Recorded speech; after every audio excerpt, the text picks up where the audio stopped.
Hi.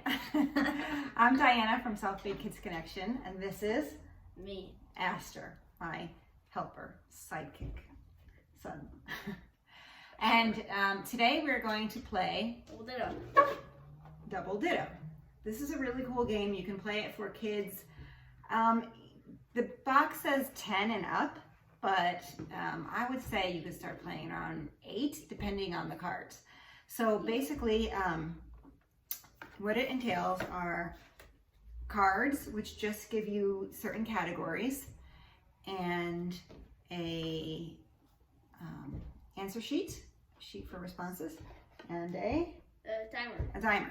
Now, I don't even use the timer also. We do this in our social skills group, and I think the timer can be stressful and kind of put people on edge. It can be fun, but you just have to know your audience, so maybe your kids would like it, but I just think it's unnecessary stress because maybe some kids the way they write, it might be slower, or they just maybe get triggered by the timer. What do you think? Yeah, I feel like it can just kind of cut people off and have them also I feel like it's a very short amount of time to think of something. Right. Yeah, we don't need that kind of stress in our lives.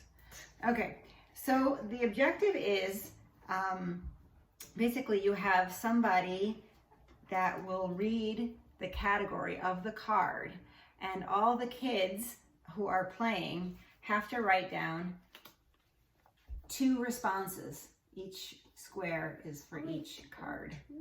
Okay, but the thing is, this game is really great for perspective taking and being able to put yourself in someone else's shoes, because what you want to do is you want to have a response in common with somebody else, at least somebody else at the table. You want to try and put something that you think that other people will put. Exactly.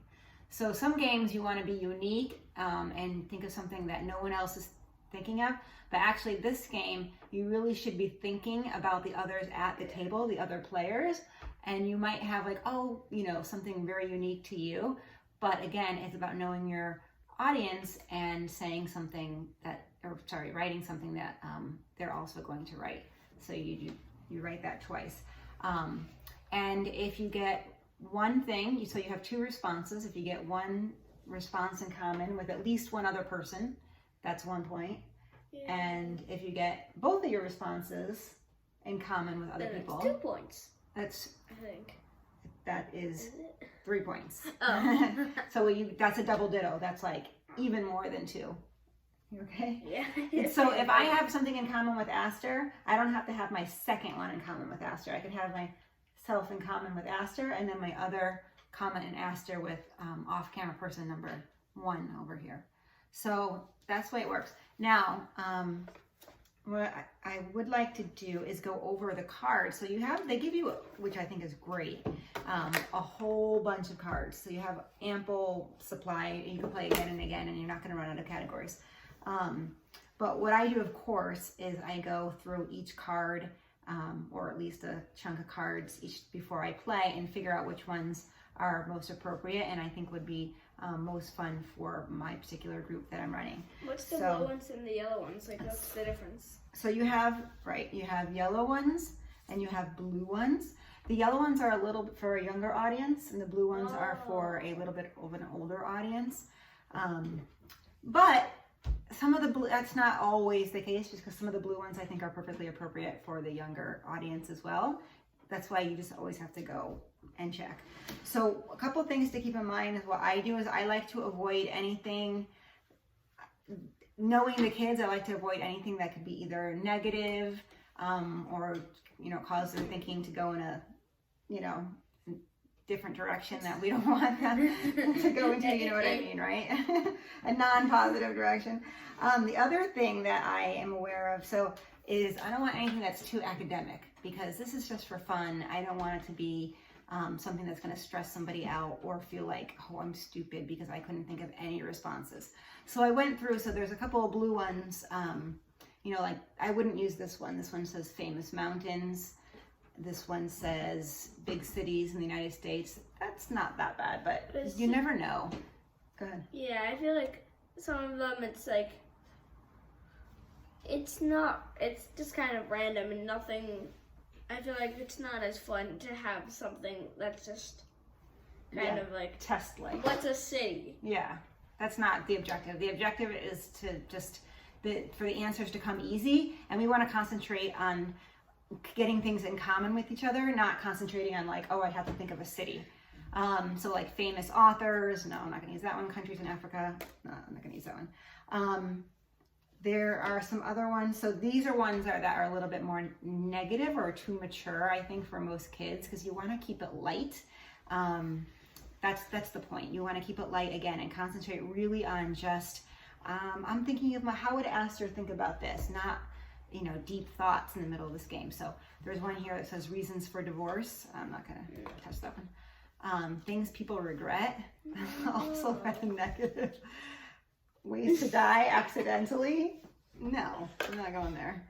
Notorious U.S. presidents. That's kind of negative and academic, so no. Ugly animals. This one, what do you think of ugly animals? Okay. No, you think that one's, I was on the fence with this one. Okay. Again, know your audience. I don't really love ugly, but it could be funny. All right, so what is this one? Oh, and then some are just things that are not applicable to their day or their life. Things teenagers try to get away with. I mean, again, depends, but could be iffy. Things you take to the gym. People waste money. I don't know. I feel like just one. Subjective. I feel like some of these, you just need them to be just, if they're too, like, I need to think about this, then probably right. not. That's a really great thing. If you're gonna have to think about it for too long, or it's like you already have to conjure something like sort of negative, and or if just you don't even know. So each participant will get one of these, and it has space for 9 rounds, so 9 different categories, but you can always play however you want. You mean 12? Sorry, 12. 12 categories. But again, do as you please.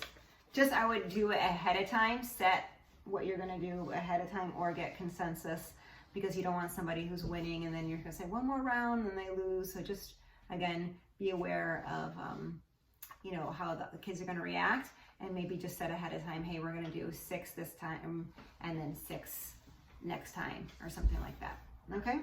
All right, so we have Aster's gonna play, and I have an off-camera person, number 1, who you can't see. He is going to play also. And so here we go. They have pencils. These are really small little squares, so you could always just do regular paper or notepads or whatever you want. All right, here we go. Where's your pencil?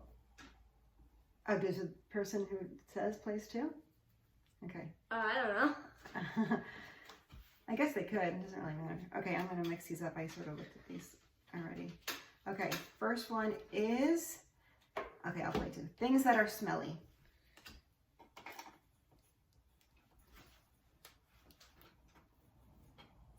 Oh God, I can't see. Don't look at each other's. Yeah, don't look at each other's.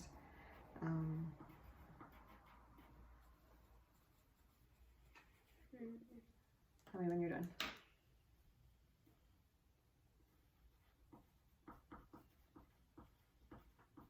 I can't think of one. You can also play with, you don't have to do 2.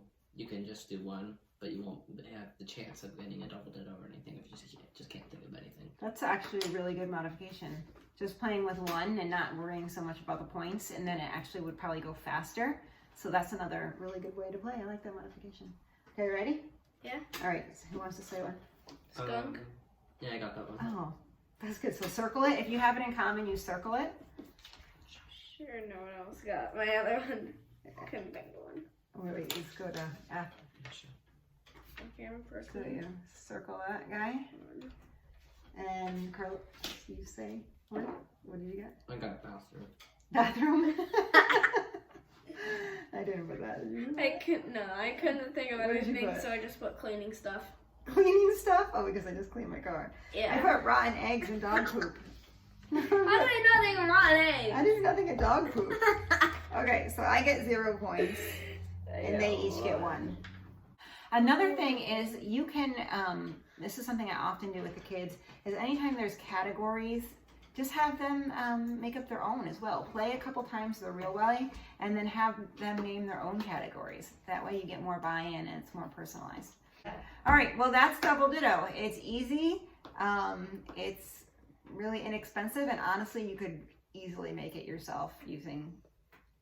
yeah, now that I think about it, I don't think you really need to buy it. I think just make some cards and you can just play. Yeah, I mean, but it is worth it because they give you so many cards and it's, you know, nice and neatly packaged. But honestly, I usually make a lot of games myself, and you could easily make this. Or you could make an, what do you call them? Expander pack? Expansion pack, specific to what you need. Well, that was it. We hope you enjoy. Thank you. Bye. Bye.